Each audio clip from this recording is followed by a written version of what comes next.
ನಟನೆ ಇಷ್ಟ ಆಯ್ತು. ಅವ್ರು ಬಿಟ್ಟು ಇನ್ನೊಬ್ರು ಕಾವ್ಯ ಅಂತ ಮಾಡ್ತಾರೆ. ಸೊ ಕಾವ್ಯ ಗಿಲ್ಲಿ ನಟ ಮುಂಚೆ ಒಂದು ಪೇರ್ ಅಂತಾನೆ ಎಂಟ್ರಿ ಆದ್ರು.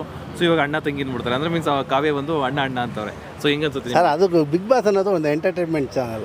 ಅದೇನು ಇದಲ್ಲ. ಒಂದು ಕ್ಷಣದಲ್ಲಿ ಜೀವನ ಅಂದ್ರೇನು, ದಿನ ಎಲ್ಲಿ ನೋಡ್ತೀವಿ ಅಲ್ಲಿ ನಗಬೇಕು, ಸ್ಮೇಲೆ ಕಷ್ಟನ ಅರ್ಧ ಗಂಟೆ ಮರಿಬೇಕು, ಟಿ ವಿ ನೋಡಬೇಕು, ಇನ್ನೊಂದು ಮಾಡಿ ಅವ್ರು ಆ ಥರ ಒಂದು ಇದು ನಡೀತಿದೆ. ಅಂಥದ್ರಲ್ಲಿ ಚೆನ್ನಾಗಿ ಆಡ್ತಿದ್ದಾನೆ. ಒಂದು ಎಂಟರ್ಟೈನ್ಮೆಂಟ್ ಶೋ ಥರ ನೋಡಬೇಕು. ಏನೋ ಎಷ್ಟು ಕಷ್ಟ ಇರ್ತದೋ, ಚಿಂತೆ ಇರ್ತದೆ, ಏನೋ ರಿಲೀಫ್ಗೆ ಒಂದು 10 ನಿಮಿಷ ಟಿ ವಿ ನೋಡ್ತೀವಿ ಅಂದರೆ ಒಳ್ಳೆ ಮಾತು ನಗು ಬಂದಾಗ ನಗಲೇಬೇಕಲ್ಲ. ಈಗ ಅವ್ರ ತಂದೆ ತಾಯಿಗೆ ನಾವು ಇಂಟ್ರೂ ಮಾಡಿದ್ವಿ. ಅವ್ರು ಏನು ಹೇಳ್ತಾರಪ್ಪ ಅಂತಂದ್ರೆ, ನೀವು ಅವ್ರ ಪರಿಚಯ ಇದೆಯಾ? ಅವ್ರ ತಂದೆ ತಾಯಿಗಳು ಪರಿಚಯ ಇದೆಯಾ? ಅವ್ರ ಮನೆಗೆ ಹೋಗಿರೋದು ಆ ಥರ ಉಂಟಾ? ಈಗ ನೀವು ಒಂದೇ ಅವರ ಅಣ್ಣನ ಮದುವೆ ಅವರೇ ಮಾಡಿದ್ರು, ಅವಾಗೆಲ್ಲ ಪರಿಚಯ. ಅವ್ರು ಏನು ಹೇಳ್ತಾರೆ ಅಂದರೆ, ಕಾವ್ಯನ ಮದುವೆ ಮಾಡ್ಕೊಂಡ್ರೆ ನಾವು ಸೊಸೆ ಮಾಡ್ಕೋತೀವಿ ಅಂತ ಹೇಳ್ತಾರೆ. ಸಂತೋಷ. ಅದು ಅವ್ರಿಗೆ ಪಾಪ ಕಷ್ಟಪಟ್ಟು ಬಂದು ಮಾಡಿರೋನು. ಅವನ ಜೀವನ ಅನ್ನೋದು ಈಗೇನು ಅರ್ಥ ಮಾಡ್ಕೊಂಡಿದ್ದಾನೆ. ಎಲ್ಲೋ ಅಹಂಕಾರ ಅನ್ನೋದು ಏನೂ ಇದಿಲ್ಲ. ಸರಳತೆ ಜೀವನ ನಡೆಸೋಂಥ ವ್ಯಕ್ತಿ. ಆಮೇಲೆ ಅವರು ಊರಿಗೆ ಹೋದ್ರೆ ಕಾಮನ್ ಮ್ಯಾನ್ ಥರನೇ ಇರ್ತಾರಂತೆ. ಸೊ ಇಲ್ಲೂ ಕಾಮನ್ ಆಗಿದೆ ಸರ್, ಕಾಮನ್ ಮ್ಯಾನ್ ಅವನು. ಅವ್ನಿಗೇನು ಸರ್, ಒಂದು ಮುದ್ದೆ ಇಷ್ಟ ಅನ್ನ ಸಿಕ್ಬಿಟ್ರೆ ಸಾಯಂಕಾಲದವ್ರು ಬರ್ತಾನೆ ಸರ್. ನಿಮ್ಮ ರೂಮ್ ಮಾಡ್ಕೊಂಡಿದ್ರೆ ಮನೆ ಮಾಡ್ಕೊಂಡಿದ್ರೆ ಇಲ್ಲಿ ಬೆಂಗಳೂರಲ್ಲಿ? ಇಲ್ಲಿ ರೂಮ್ ಮಾಡ್ಕೊಂಡಿದ್ದೀವಿ. ನೀವು ರೂಮಲ್ಲಿ? ಇಲ್ಲ, ನಮ್ಮದು ಮನೆ ಇದೆ ಸರ್, ನಮ್ಮದು ಫ್ಯಾಮಿಲಿ. ಇಲ್ಲ ಸರ್, ಯಾರ ಮನೆಗೆ ಹೋಗಿದ್ರು, ಫೋನ್ ಮಾಡ್ತಿದ್ದ, ಹೋಗ್ತಿದ್ದೆ. ಫ್ಯಾಮಿಲಿ ಇರೋ ಕಡೆ ಬರ್ತಿರ್ಲಿಲ್ಲ, ಜಸ್ಟ್ ಮಾತಾಡ್ಕೊಂಡು ಅಲ್ಲೇ ಅವನೇ ಅಡುಗೆ ಮಾಡಿದೆ. ಏನು ಇವತ್ತೇನು ಹೇಳ್ಬೇಡಣ, ಮನೆಗೆ ಬರೋಲ್ಲ ಅಂತ ಹೇಳೋಣ, ಇಲ್ಲೇ ಊಟ ಮಾಡೋಣ. ಏನಾರು ತಗೊಂಡೋಗ್ರೆ ನಾವೇ ಅಲ್ಲೇ ಊಟ ಅವನೇ ಅಡುಗೆ ಮಾಡ್ತಿದ್ದ. ಇಬ್ರು ಅವ್ರ ಜೊತೆ ಏನೇ ಹಸಿವಿದ್ರು ಬಂದು ಪರಿಚಯದವ್ರ ಮನೆ ಅಪ್ಪ ಅಂತ ಊಟ ಮಾಡ್ತಾರೆ. ಇಲ್ಲ ಸ್ವಾಭಿಮಾನಿ ತುಂಬ ಕಷ್ಟ ಬಿದ್ದು ಅಂದ್ರೆ ಅವ್ರು ನೀವು ನೋಡ್ದಂಗೆ ಯಾಕಂದ್ರೆ ನೀವು ಒಬ್ಬರು ಎಂಪ್ಲಾಯ್ ಆಗಿದ್ರೆ ನಿಮ್ಮ ಜೀವನಕ್ಕೆ ನಡೀತಾ ಇರುತ್ತೆ. ಈಗ ಅವ್ರಿಗೆ ಯಾವುದೇ ರೀತಿ ಇನ್ಕಮ್ ಇರೋದಿಲ್ಲ.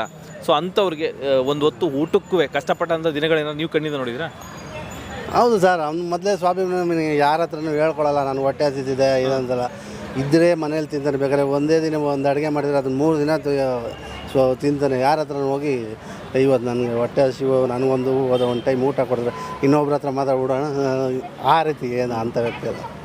ನಾನು ನೋಡ್ತಿದ್ನಲ್ಲ, ಗೊತ್ತಾಗ್ತಿತ್ತು. ಆವಾಗ ನಾನೇ ನನ್ನ ಕೈಲಾಗಿದ್ದು ತೊಗೊಂಡೋಗ್ತಿದ್ದ, ಒಬ್ಬರು ಮಾಡ್ತಿದ್ದ.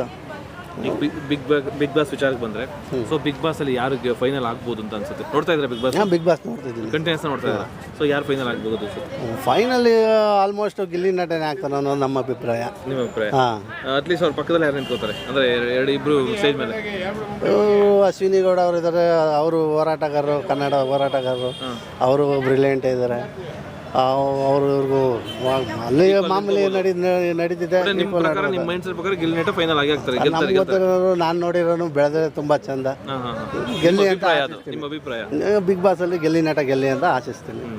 ಈಗ ಇವರಲ್ಲಿ ಈಗ ಹೊಸದಾಗಿ ರಘು ಅಂತ ಬಂದಿದ್ದಾರೆ, ಮತ್ತೆ ಇನ್ನೊಂದು ಒಬ್ರು ಜಿಂಬಾಡಿ ಅವ್ರು ಬಂದಿದ್ದಾರೆ. ಎಲ್ಲ ಒಳ್ಳೆ ವ್ಯಕ್ತಿಗಳ ತಾನೇ ಕಾಣ್ತಾರೆ. ಅಲ್ಲಿ 3 ತಿಂಗಳು ಅವರಲ್ಲೇ ಇರ್ತಾರೆ, ನಡೀತಾರೆ. ಅವ್ರ ಹೋರಾಟ ಏನಿರುತ್ತೆ, ಅಟ್ಲೀಸ್ಟ್ ಮನಸ್ಥಿತಿ ಅದ್ರದ್ದು ಗೊತ್ತಾಗುತ್ತಲ್ಲ, ಇವ್ರು ಒಳ್ಳೆಯವರು, ಇವರು ಇಂಥ ವ್ಯಕ್ತಿ ಅಂತ. ಅಲ್ಲಿ ಆಟ ನಡೆಯುತ್ತೆ. ಬಟ್ ನಾನು ತುಂಬ ಹತ್ರದಿಂದ ನೋಡಿರೋದ್ರಿಂದ ಆಟ್ಲಿ ಗಿಲ್ಲಿ ನಟ ಗೆದ್ರೆ ಚಂದ ಅಂತ ಹೇಳ್ತೀನಿ. ಓಕೆ ಸರ್, ಸ್ನೇಹಿತನಾಗಿ ಗಿಲ್ಲಿ ನಟ ಗೆಲ್ಲಬೇಕು ಅನ್ನೋದು ನಿಮ್ಮ ಆಶಯ.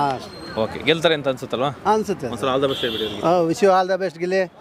ಬಿಗ್ ಬಾಸಲ್ಲಿ ವಿನ್ನರ್ ಆಗ್ಬಾ. ನಾನು ನೋಡಿ ತುಂಬ ಖುಷಿ ಪಡ್ತೀನಿ. ನೆಕ್ಸ್ಟ್ ಇನ್ನೊಂದು ಶಾರ್ಟ್ ಫಿಲ್ಮ್ ಮಾಡೋಣ ಅಂತೀರಾ? ಮಾಡೋಣ, ಬಂದು ಖಂಡಿತ ಮಾಡ್ತೀನಿ ಸರ್ ಅವನ ಜೊತೆ. Thank you sir, thank you.